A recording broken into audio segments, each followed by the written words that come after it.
legs inside of the truck. And to answer your three questions real quick, yes, natural colors as kind of a camouflage against predators. It is also home to some of the more shy and reclusive animals as well.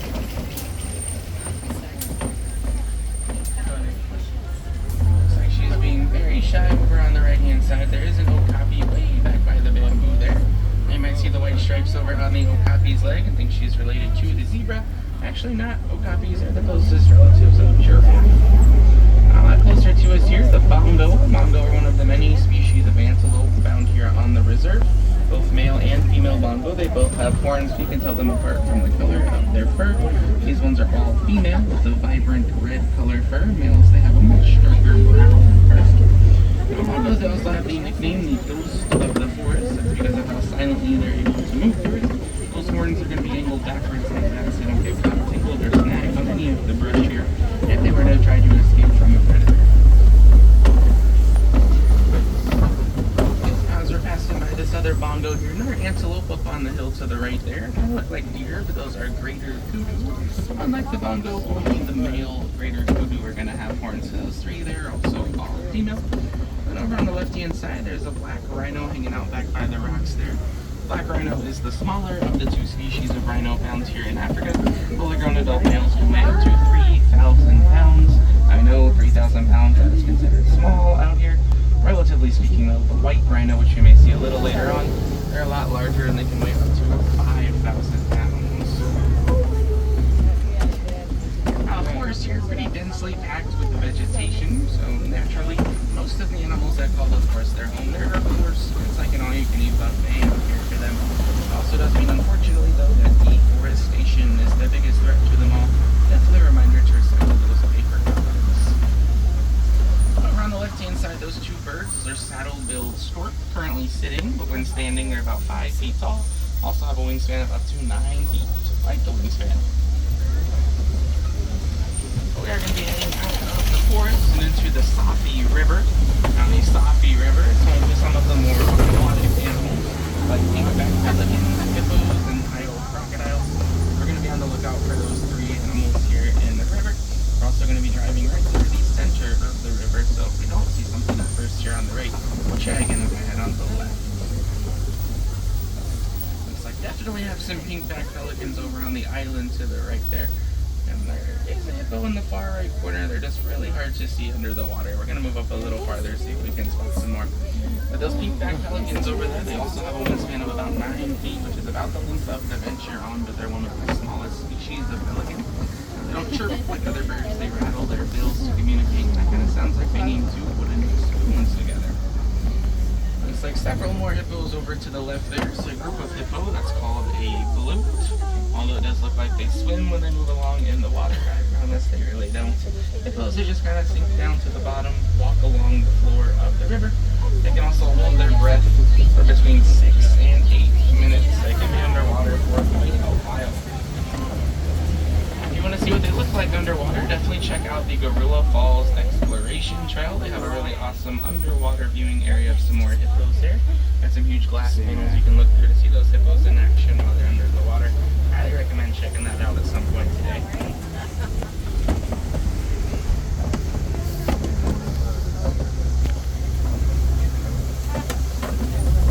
Also coming up here on the left-hand side, the Nile crocodiles, which are the largest of the crocodilian species here in Africa. They also have the strongest set of jaws as well. That's something pretty cool they use their jaws for, is to hold their eggs in their mouth, keep them safe from predators so they're ready to hatch. Both the male and the female crocodile will go through that. Although they are quite ferocious, they're also quicker trained parents.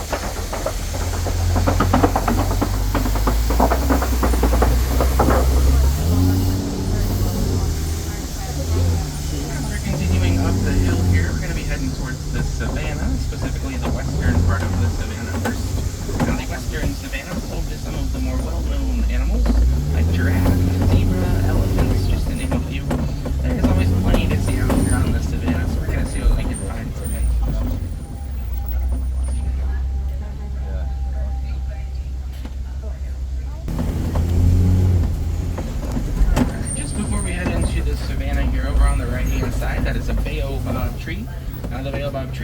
has the nickname the Tree of Life, or the Upside Down Tree. That tree should look a little familiar because on your way over here you had to have passed by a much larger one. The one you saw earlier probably had leaves and some pretty cool animals carved in it. In fact, that massive Tree of Life at the front of the park has over 350 animals carved in it. Definitely passed by that one a few more times.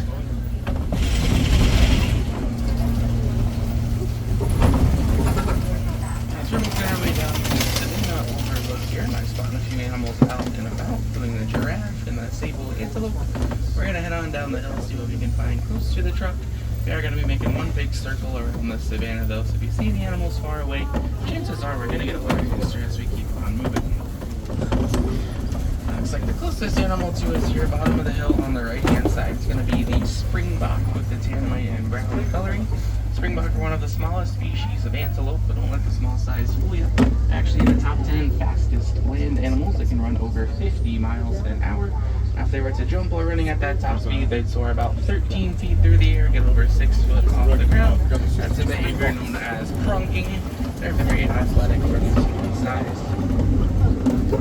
Now, if you Maasai giraffe over on the right as well, we're going to get a much closer view once we reach the other side of the savannah. But the Maasai giraffe are the largest species of giraffe. They're also the tallest animals on the planet. They're going to stand about 18 to 20 feet tall.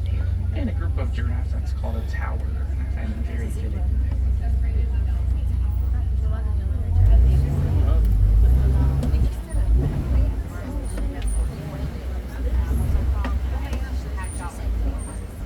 Over in the far left-hand side, the painted dogs. Notice how I said painted dogs and not hyena, because those are not hyena.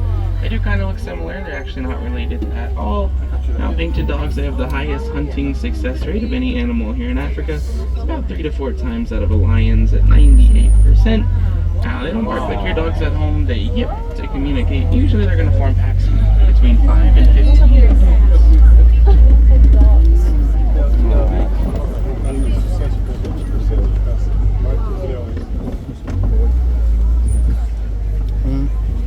A few animals here on the left-hand side, closer to us, the Ankole cattle there with the massive horns. You might think those horns are super heavy because of how large they are. They're actually not. They're hollow. They look like more of a honeycomb-like structure. Really don't weigh too much at all. Just behind the cattle, the sable antelope. What makes the sable antelope so unique? Given any fight or flight situation, they always choose to fight. So those horns are definitely going to help them out in times like that. Now coming up here on the right-hand side, the Hartman's Mountain zebra. Looks like there's a baby zebra just up ahead here. Whenever the baby zebras here are born, they're only going to have about 15 minutes to memorize the striping pattern on their mom for identification. People often ask if zebra are black with white stripes or white with black stripes, and the answer is technically neither. Here to shave them all the way down to their skin, they may be black and white. And my absolute favorite fact about zebra, a group of zebra that is called a dazzle.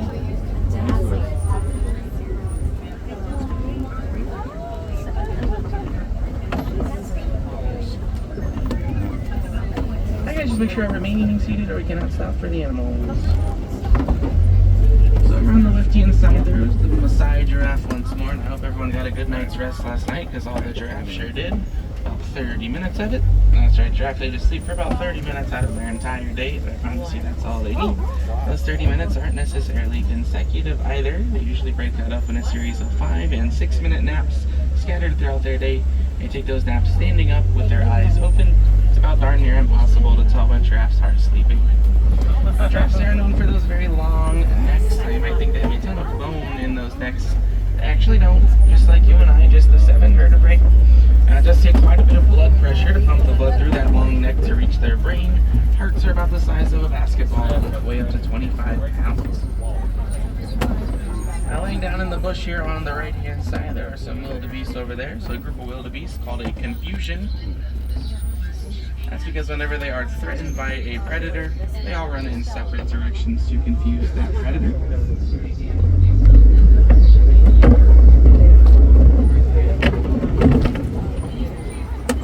Now up on the hill to the left-hand side, there is an antelope laying in the bushes. It's my favorite animal, so I'm going to point her out. It's the eland. There's an opening in the bush. You can just kind of see her head sticking up there. But eland's one of the largest species of antelope. They're going to stand about 6 foot tall at their shoulder.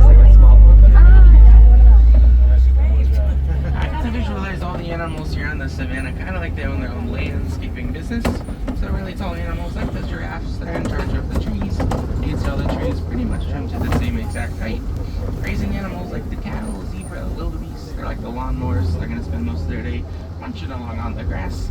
And then smaller animals like springbok and warthogs, they're going to make sure all the hedges are trimmed up nice and neat. That really shows in a balanced ecosystem there is always plenty of food for everyone. As we're continuing on here, noticing some fallen down trees around us. Fallen down trees, pretty good sign. We should be heading into elephant country. So we're going to keep our eyes peeled for those African elephants.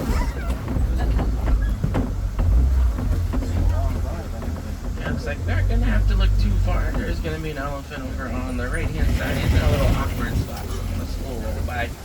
Elephants are known for their trunks. They use those trunks for a few things like eating and drinking. Usually eat between 200 and 300 pounds of vegetation each and every day. However, their digestive systems are incredibly inefficient. About 200 to 300 pounds of food goes in, and up to 150 pounds comes right back out. And there are 11 elephants here on the reserve, so that's over 1,000 pounds of waste every day just from the elephants alone. In just a few moments, we're going to head on across the bridge over to the other side of the red clay pits. We might find a few more elephants hanging out over there. Cool things about elephants, though. We just saw the one elephant back there. Pretty good sign it was probably a male. Male elephants usually go off to live in solidarity, so all by themselves. That's because the females will kick them out of the herd. Elephants do operate in the matriarchal system, so the oldest and wisest female will outrank all those other males. Oftentimes they'll chase the males off, which is why they'll live alone. Kind of cool, kind of sad at the same time. Yeah, something else I just learned about elephants pretty recently.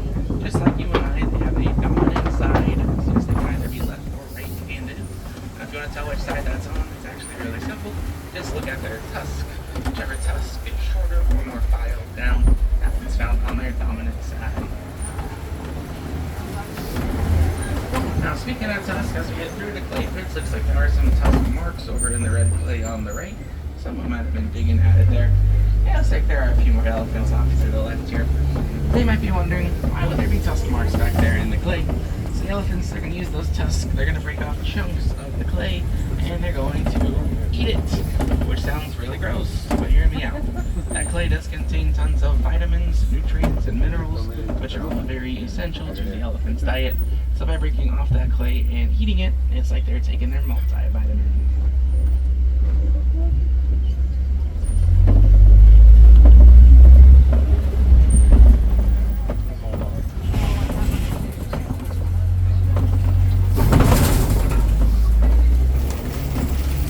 Passing by a few more baobab trees here. I mentioned earlier those trees, they have the nickname the Tree of Life. This isn't for no reason.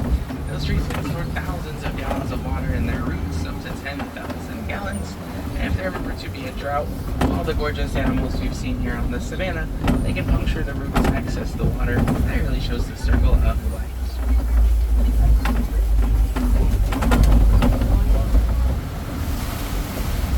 As we're heading through the water here, looks like the greater flamingo hanging out on the left-hand side.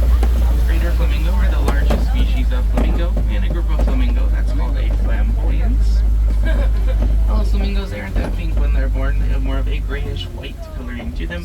But the pink coloring, that's going to come in over time from all the beta-carotene that's found in the brine shrimp that does largely make up their diet. And then last glimpse of the elephants back there as well, because we're going to be heading out of the western savanna and into the eastern part of the savanna. Now the eastern savanna, that's home to some animals like the white rhino, ostrich, cheetah, and lion. Hopefully we'll see those four animals here in the eastern savanna.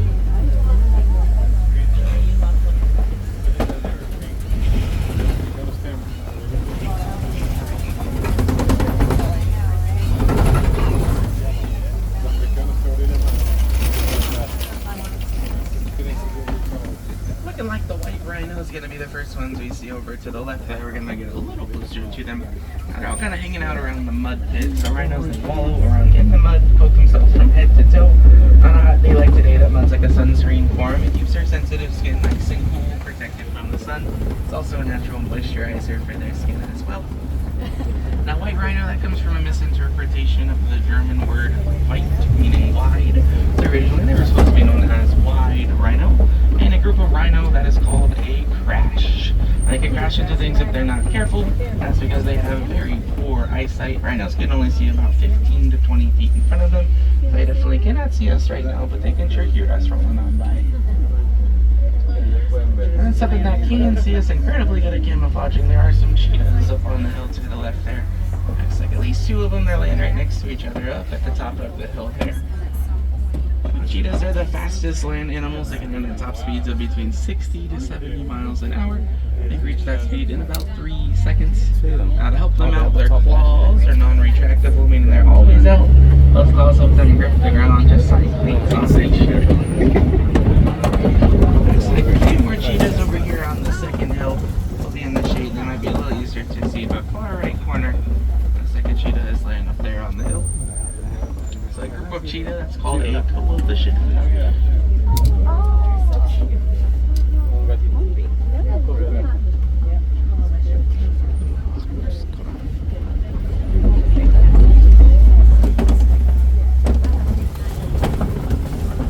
We're also getting ready to pass by this Kobe Rock formation here. Now Kobe Rocks usually serve as lookout points for some of those larger predatory animals like lions. You might want to watch over their territory.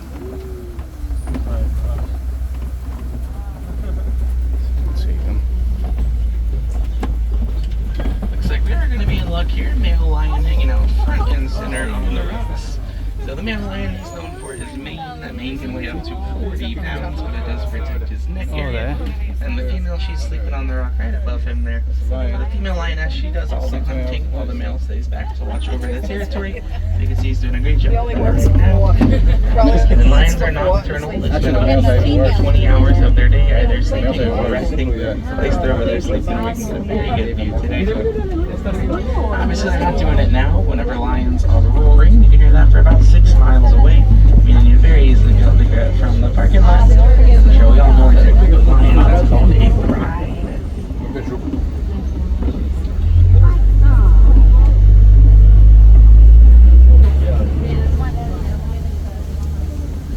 Also, as we come around the bend here, I'm noticing some burrows over on the left. That's a pretty good sign that warthogs have been in the area.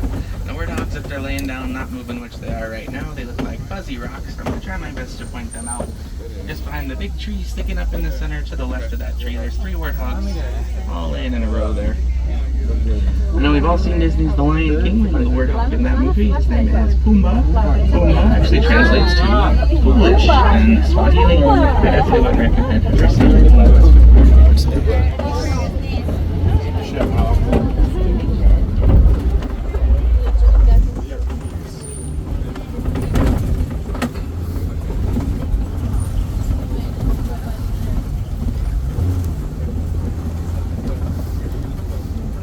Spot any ostriches out and about. Over here in the grass on the far right hand side, those big yellow things, those are ostrich eggs.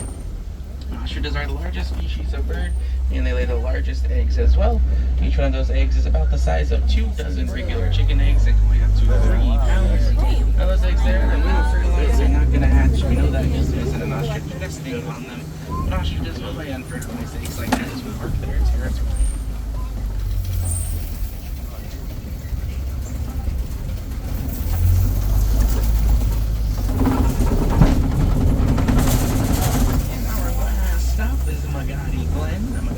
Features the Warden's Outpost. You'll see it over here on the left. Looks like hanging out here at the outpost, the Nigerian North Goats. Now, if you think the goats are cute, you want to get a little more up close and personal with them, I don't know, maybe pet them. You hop on board the Wildlife Express. That is the train that'll take you out to Rafiki's Planet Watch. That's where you can visit the affection section. It's like a petting zoo. You can pet the dwarf goats, pigs, sheep, all sorts of animals out there. And Rafiki's is open until 4:30 this evening. You got all day to go check that out. As we are going to pass through this gate here, that does mean our safari is unfortunately going to a close. Now we did get to see some really cool animals out there. It does have a favorite out on the reserve. You might be asking yourself, what can I do to help those animals out?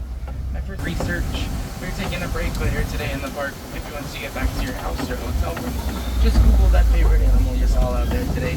See if there's any conservation efforts being done to help the animal out. Also see if there's anything that you can do to help. My second recommendation is to recycle. I know many of us already recycle things like paper and plastic, but some items you can consider to start recycling: both cell phones, tablets, and laptops.